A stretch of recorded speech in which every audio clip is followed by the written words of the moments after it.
महेंद्र चतुर्वेदी जी, आप यमुना को लेकर के, यमुना में हो रहे प्रदूषण को लेकर के काफ़ी समय से जो है इसके लिए भाग दौड़ कर रहे हैं और आपकी ब्रज वेलफेयर लाइफ सोसाइटी जो है वो उसके लिए बहुत कार्य कर रही है, आप भी उसके लिए लगे हुए हैं। आपको क्या लगता है कि यमुना कब से मैली हुई और इस तरीके की जो स्थिति अब बनी है वो आपको क्या लगता है कि ये कब से इसकी शुरुआत हुई है और इसका मुख्य कारण क्या है, इसकी वजह क्या है? शर्मा जी, आपने आज बहुत महत्वपूर्ण प्रश्न उठाया है। 1980 में यमुना का पानी का जो नमूना हमारे पास में है उसमें आज की तारीख में भी किसी प्रकार का कोई बैक्टीरिया नहीं है। 33 साल बाद पानी की स्थिति क्या है वो हमारे पास में रिकॉर्ड मौजूद है। 1983 में यमुना में प्रदूषण उत्पन्न हो गया था। उस समय जिलाधिकारी महोदय थे बृहस्पति शर्मा जी और दयाल कृष्ण एडवोकेट साहब थे मंत्री, और उन्हीं के साथ में हमारे महामहिम राज्यपाल महोदय विश्राम घाट पर यमुना पूजन करने के लिए आए थे।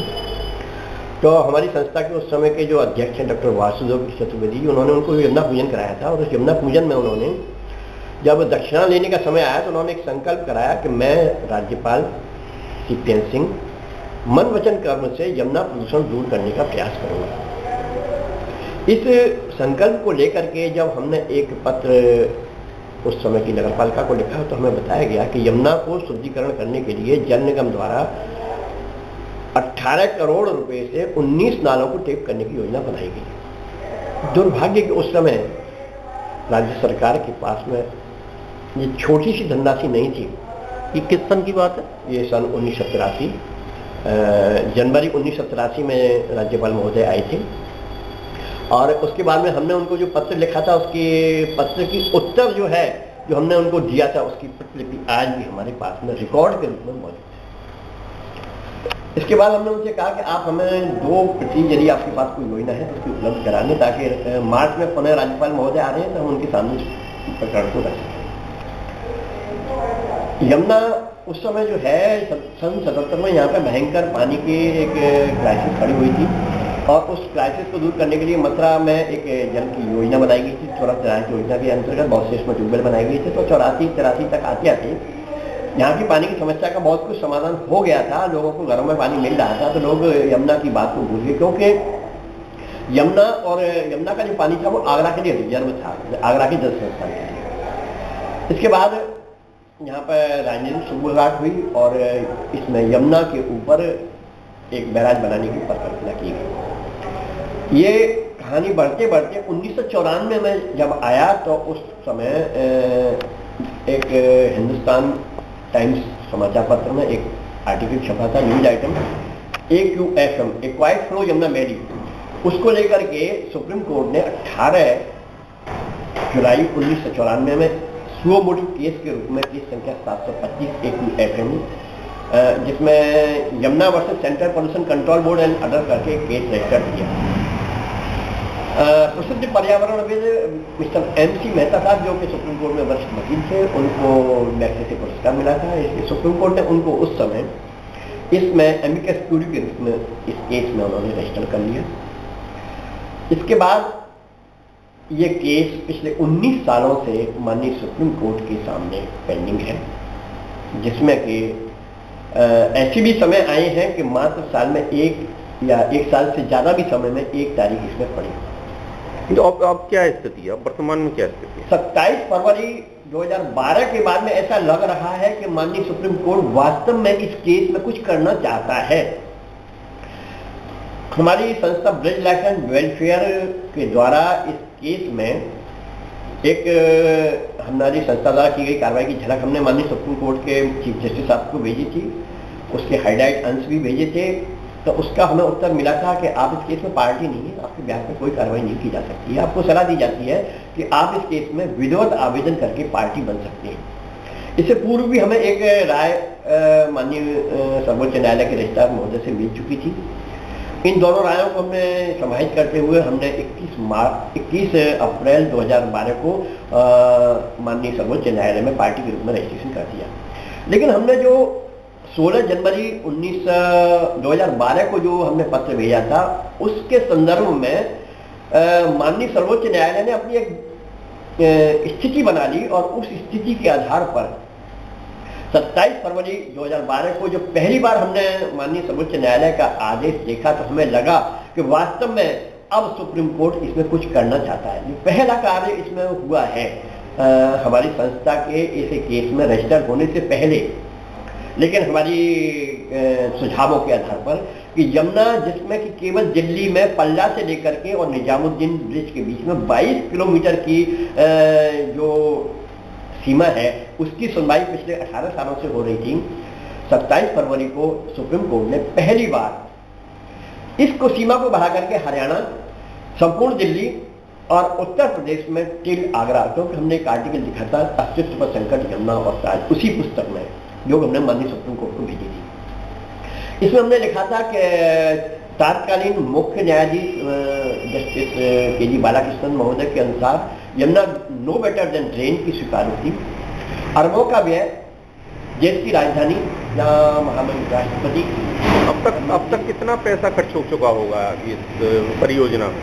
इसमें ही हमने उल्लेख किया था कि 50 अरब रुपया to drop off your drinking water spended off 5,000 crore rupees equal to result -0।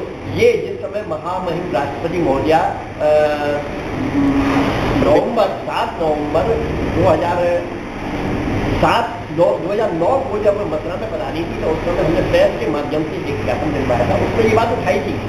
लेकिन ये आंकड़ा भी फेल हो गया, क्योंकि इस आंकड़े के ऊपर तो अभी 30 अक्टूबर 2012 को माननीय सर्वोच्च न्यायालय में जो सीएजी के माध्यम से जो रिपोर्टें आई हैं, उसमें मोहर लग चुकी है। ये आंकड़ा लगभग 5,000 करोड़ का ही आया है। महेंद्र जी, आपने बताया कि जो है 6,000 करोड़ रुपया जी खर्च हुआ है इस पर जी, तो वो आप किस आधार पर कह रहे हैं इसको? देखिए 5,000 करोड़ का हिसाब तो अभी सुप्रीम कोर्ट में सीएजी के माध्यम से आ चुका है। चतुर्वेदी जी, आपने 6,000 करोड़ की बात कही अभी, तो आपको ये कैसे आप इसको जो है वो कर रहे हैं कि 6,000 करोड़ रुपया खर्च हुआ है अब तक? देखिए 5,000 करोड़ का हिसाब तो अभी सुप्रीम कोर्ट में आ चुका है। जी, किसने दिया? सीएजी के माध्यम से जो कि रिपोर्ट दाखिल की गई है उसमें लगभग 5,000 करोड़ है। अच्छा, देखिए हम कोई ऐसी सक्षम एजेंसी नहीं थी और हमने एक अनुमान के आधार पर 5,000 करोड़ का हिसाब लगाया था, लेकिन जो कि जांच एजेंसियों के माध्यम से आया वो 5,000 करोड़ लगभग पूरा आया है। दूसरी बात यह है कि 6,000 करोड़ की जो बात हम जो कर रहे हैं वो ये है कि 1,000 करोड़ रुपया कॉमनवेल्थ गेम्स के नाम पर यमुना के डी श्रेणी के पानी को बी श्रेणी का बनाने के लिए, जिससे कि उस समय जो आने वाले हैं लोग उसमें उसका स्नान वगैरह में इस्तेमाल कर सकें, इसलिए 1,000 करोड़ रुपया सरकारी खजाने से साफ करके तो यमुना में बहा दिया गया। लेकिन डी श्रेणी का पानी आज खेती के लायक ही नहीं हुआ है। अभी हाल फिलहाल में ही जो एक चैनल के द्वारा जो जाँच कराई गई है उसने ये कहा है कि यमुना का पानी आज न पीने के लायक है, न आचमन के लायक है, न नहाने के लायक और खेती के लायक भी नहीं है। ये बात अभी हाल फिलहाल में सिद्ध हो चुकी है। तो ये इस प्रकार से 6,000 करोड़ रुपया सरकारी खजाने से साफ करके और सरकारी खजाने की गंदगी को उठा करके यमुना में डाल दिया गया है। आज यमुना की स्थिति दयनीय हो गई। तो अब जो है अगली तारीख कब है? देखिए इसकी अगली तारीख 11 मार्च 2013 की रखी गई है सुप्रीम कोर्ट में। एक केस हमारा इलाहाबाद हाई कोर्ट में है, एक केस सुप्रीम कोर्ट में सुमोटो केस के रूप में है, जिसमें हमको पार्टी के रूप में रजिस्टर कर लिया गया है। यमुना के पॉल्यूशन के बारे में जो सुप्रीम कोर्ट ने हाल फिलहाल में जो दाखिल जो रिपोर्टें की हैं, हमने एक पुस्तक प्रकाशित की थी शुद्ध द्रव्य जीवन की, उसमें बहुत सी हमने रिपोर्ट डाली थी, वो हमारी सभी रिपोर्टें फेल हो चुकी। इसके बाद सेंट्रल पॉल्यूशन कंट्रोल बोर्ड के द्वारा जारी की गई जो कि 1999 से लेकर के 2005 तक की रिपोर्टें थी, वो भी सब फेल हो गई।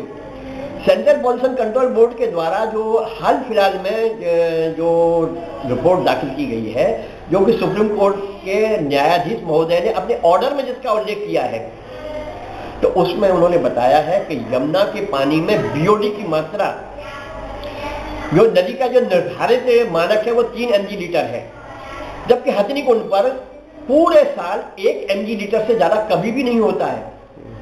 वो आपके निजामुद्दीन पुल, आपके कालिंदी कुंज पार्क, ओखला और पलवल तक 37 माइक्रोग्राम प्रति लीटर एक बहुत बड़ी चिंता का विषय है। बढ़ रहा है, इतना ज्यादा बढ़ जाना। उसके बाद में कॉलीफॉर्म बैक्टीरिया की मात्रा 100 ml पानी में 17 अरब कॉलीफॉर्म बैक्टीरिया मायने रखते हैं अगर 100 ml पानी में। इससे आप अनुमान लगा सकते हैं कि 100 ml को कैलकुलेट करिए यमुना के पानी में कितना पानी है, और उसका जो परिणाम आवे उससे वो अगर 17 अरब से अगर यदि आप मल्टीप्लाई करते हैं तो मैं समझता हूं कि इस धरातल में, इस पूरे ब्रह्मांड में ऐसी कोई संख्या नहीं आएगी कि जिसके अनुमान के आधार पर हम कह सकें कि इसके यमुना की संपूर्ण यमुना में कितना कॉलीफॉर्म यानी कि कितने जीवाणु और विषाणु आगे सार में हम कह सकते हैं, तो वो संख्या इसमें हो गई है। तो आपको ये लगता है कि इस लड़ाई में जो है आप कुछ उस पर आपको हासिल हो पाएगा, मतलब यमुना जो है किसी तरीके से भी जो है शुद्ध हो पाएगी? देखिए शर्मा जी, ये जो लड़ाई है वो किसी के लिए व्यक्तिगत लड़ाई नहीं है। हाँ, सार्वजनिक। ये लड़ाई आम जनता के लिए, जीवन के लिए जीवन से बड़ी लड़ाई है। और यदि इसमें हमारा जीवन भी काम में आ जाए तो हम ये समझेंगे कि हमने एक कुछ कदम आगे आने वाली पीढ़ी के लिए छोड़ करके जा रहे हैं। कम से कम आने वाली पीढ़ी जो हमको ये तो नहीं कहेंगे कि हमारी पूर्वजों ने कुछ नहीं कहा, कुछ नहीं। ये बहुत बड़ी लड़ाई है। इस बहुत बड़ी लड़ाई में हम एक छोटी सी बूंद के रूप में हैं। हम शुद्ध 2 बूंद जीवन के लिए लड़ाई लड़ रहे हैं, जिसमें से एक बूंद आज यमुना के लिए पूरा विश्व एक मंच पर खड़ा हो रहा है। हम ये मानते हैं कि हमने आज की तारीख तक ऐसा कोई भी काम नहीं किया जिससे कि लोगों को लगे कि ब्रिज लाइफ एंड वेलफेयर के माध्यम से यमुना के लिए ये किया गया। लेकिन आज आप इस मानने में हमको कोई तनक भी संदेह नहीं है कि आज जो ये जागृति खड़ी हुई है, पिछले 31 साल जो हमारा 31वां साल चल रहा है, 31 साल के संघर्ष का ये परिणाम है कि आज पूरा का पूरा देश और विदेश यमुना के नाम पर एक मंच पर एकत्रित हो गया है।